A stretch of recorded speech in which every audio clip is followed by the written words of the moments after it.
kayo ay nag-apply sa pamamagitan ng isang agency. Ito namang ahensya na to ay legitimate. Yes no? po. Kaya lang, yung tao na kausap ninyo na nagngangalan Darlene Joy Isla Habagat.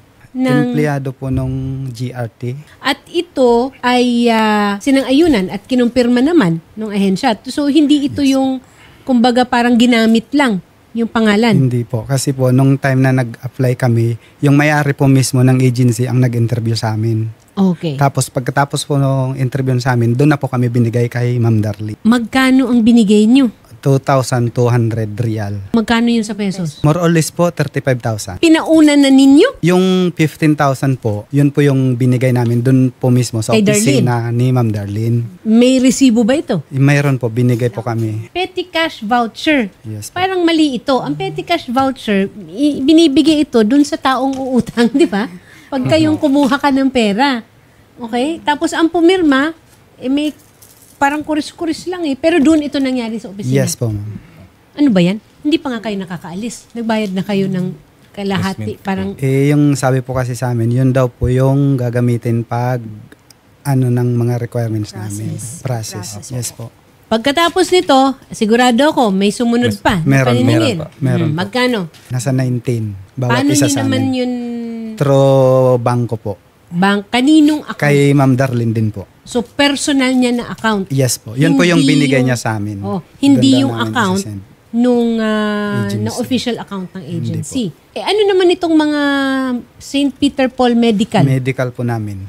So, binayaran nyo rin ito. Binayaran po namin yan. May medical naman kayo? Yes po. Okay naman ng mga katawan Fit ninyo? po. Ha? Malakas naman kayo? Yes po. So, matotal, magkanong naibigay ninyo? Ang 165. Supposedly, dapat, di ba, mayroon kayong date na paalis. Ano po yung nangyari? Maayos na lahat-lahat na requirements namin. Tapos na nagpaalam kami na uuwi muna kami ng Bicol. Ang sabi namin, 5 days before po ng schedule ng flight namin, tawagan na lang kami para makapag-prepare po kami. Kasi yung biyahe namin medyo mahabang oras. Hanggang sa nag-message po yun si Ma'am Darlene, nag-update kami.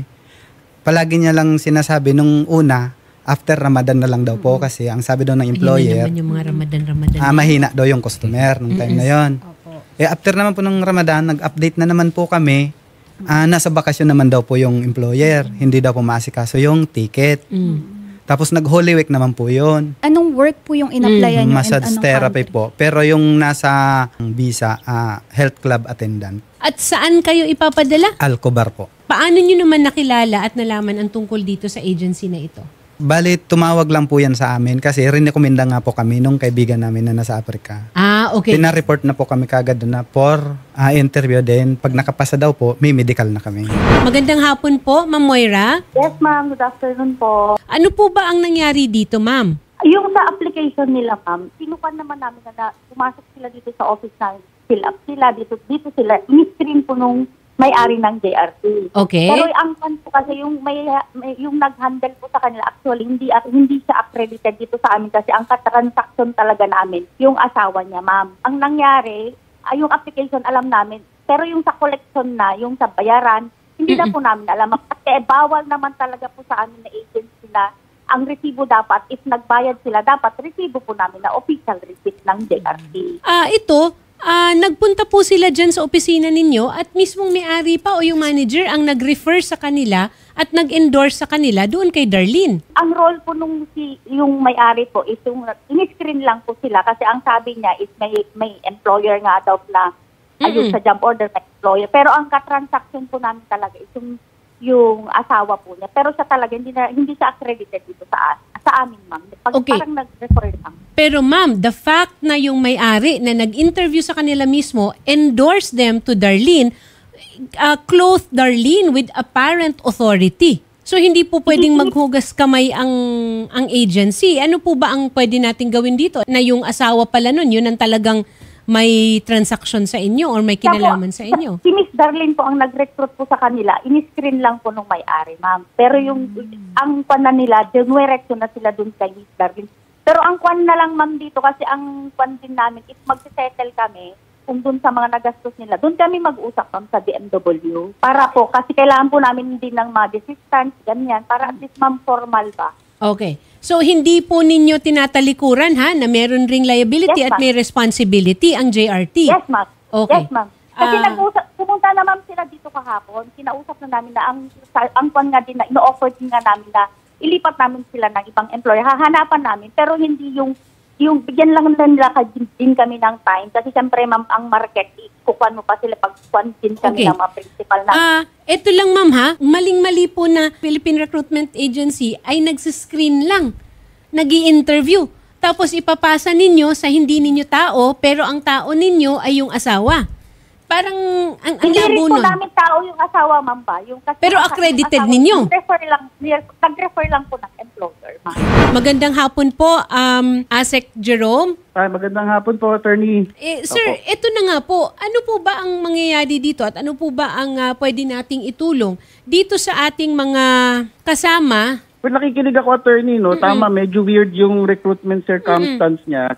Kasi si JRT, tama po yan, ano yan, lehitimong recruitment agency yan. Si Ma'am Moira acknowledge yan na authorized representative ng agency nila. Pero ang pinagtataka ko, itong Darlene na to, tsaka yung asawa niya, ano yung papel niya doon sa agency? Paano siya nakakapagdala? Kasi bawal po yan. True. Dapat ang isang tao, para makapagdala, makapag-recruit, makapagproseso sa isang opisina, dapat acknowledge siya na opisyal o staff o personnel ng recruitment agency na yon. May proseso pong pinagdadaanan niya. Kaya titingnan din po natin yan. Ano? Kahit wala akong complainant, ang DMW naman pwede mag-initiate ng investigation tsaka ng inspection based on information na nakukuha natin. So yan po, titingnan natin yan. Dahil hindi ko magandang practice yan, nawawala yung accountability ng ng recruitment agency. Yes, at saka hindi lang sir, merong ID. Itong si Darlene Joy Abagat. Meron siyang JRT Magica na ID. May license, may ano. So, for all intents and purposes, pag ako nakakita ako ng ganitong ID, legit, mga bukas na o makalawa ako magdududa. Pero hindi ngayon. Hindi doon sa araw na magkikita kami at lalo na yung may-ari ng agency ang nagpakilala.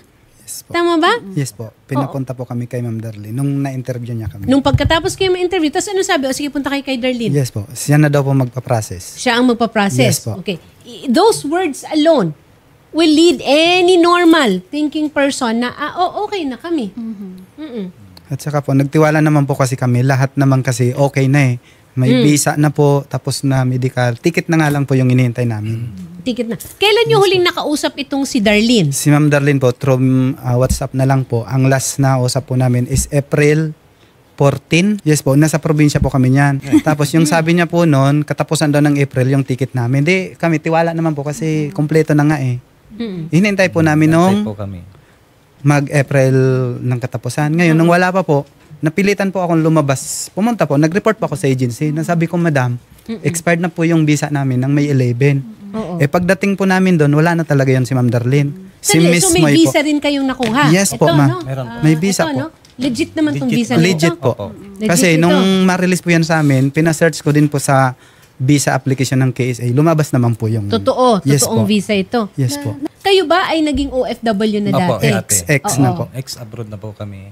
Saan kayo? Saudi rin po. Saudi. Riyadh. Saudi rin. Riyadh. Okay. So alam na ninyo ang Yes kalakaran, po. di ba? Yes po. At saka hindi natin masasabi. Kahit ako, kung ako nasa lugar ninyo, tapos ganun, pinakilala ako, Yan nga po. Sasama Kaya ako. nag-ano na kami. Sasama ako.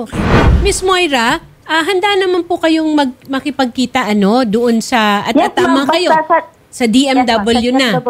Yes, ma'am. Yes, ma'am po. Willing po kaming makipag-cooperate. At saka isa sa mga options ay, ang mga options is ibalik lahat Yan na po. ng ang- mga ano nagastos, po. Yes po. kasama yung ating, Mga yung mga, siyempre, pamasahe, Documents po. ganun.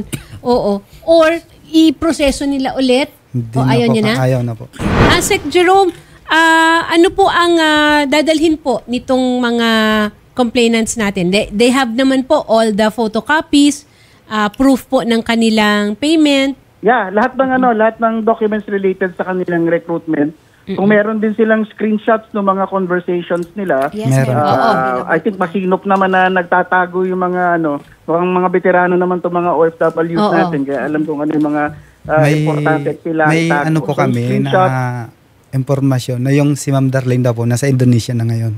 Yung isa po kasing, 4 po sana kami, pero yung 3 lang kaming sa massage therapy. Yung isa po, kitchen helper yung in-applyan niya. Nag-report po siya sa NBI. Pinatrace yung Darlene, nasa Indonesia na daw po ngayon. Okay. Yun po ang inihingi namin sa agency na dapat sana ginawa nila ng paraan. Yes. Kami Ma'am po po- Moira, kayo Yes, ba ma'am. ay walang balak na kasuhan itong si Darlene? Ma'am, nakapag-report na po kami sa DMW since May pa po, tsaka sa CIDC po. Nakapagpa-blatter na po din po kami. Hindi, sa NBI. Kasi kayo ang mas merong damage, malaking damage dito dahil meron pang, itong ID ba na ito ay talagang inisyu ninyo? O Hindi, wala po kami inisyu na. Oh, ayan, no? Malamang pa niyan, gawa-gawa. Falsification, niya yan. Kasi may forgery.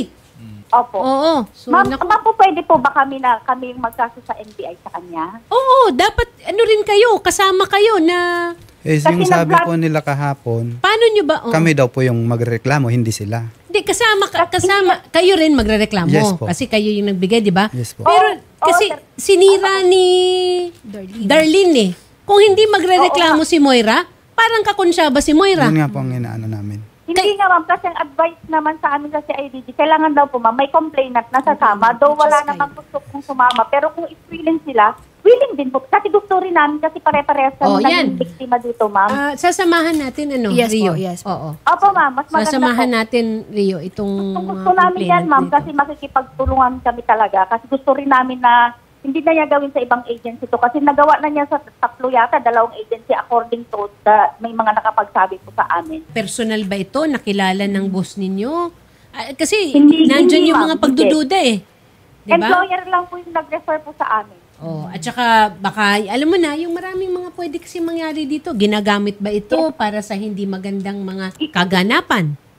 Ma'am, Ganon. gusto namin makipag-operate kung matulungan nyo din po kami ma'am hanggang NBI po. Ma-appreciate po talaga namin. Kasi ayaw na din namin na maging may bumabiktima pa siya na ibang agency po. Darlene Joy Isla Abagat, binibigyan natin ng pagkakataon rin na lumantad at magpaliwanag rin sa kung ano naman itong naganap o ano man itong transaction na ito. 'Di ba? Fair naman tayo dito. Sir Paul and Sir Simon, pati na rin po si Sir Resmark, kayo po ay sasamahan namin agad-agad dito sa opisina po ni Assistant Secretary Jerome Alcantara ng Licensing and Adjudication Services ng DMW upang makapag-set na po tayo ng schedule para makaharap na natin tong JRT Magica International at ma-isettle na natin kung ano yung dapat isettle and as well, kung kayo po ay willing to complaint na rin dito, i-complain tong si Ma'am Darlene, pwede po tayong makipag-coordinate with the administration po nitong JRT.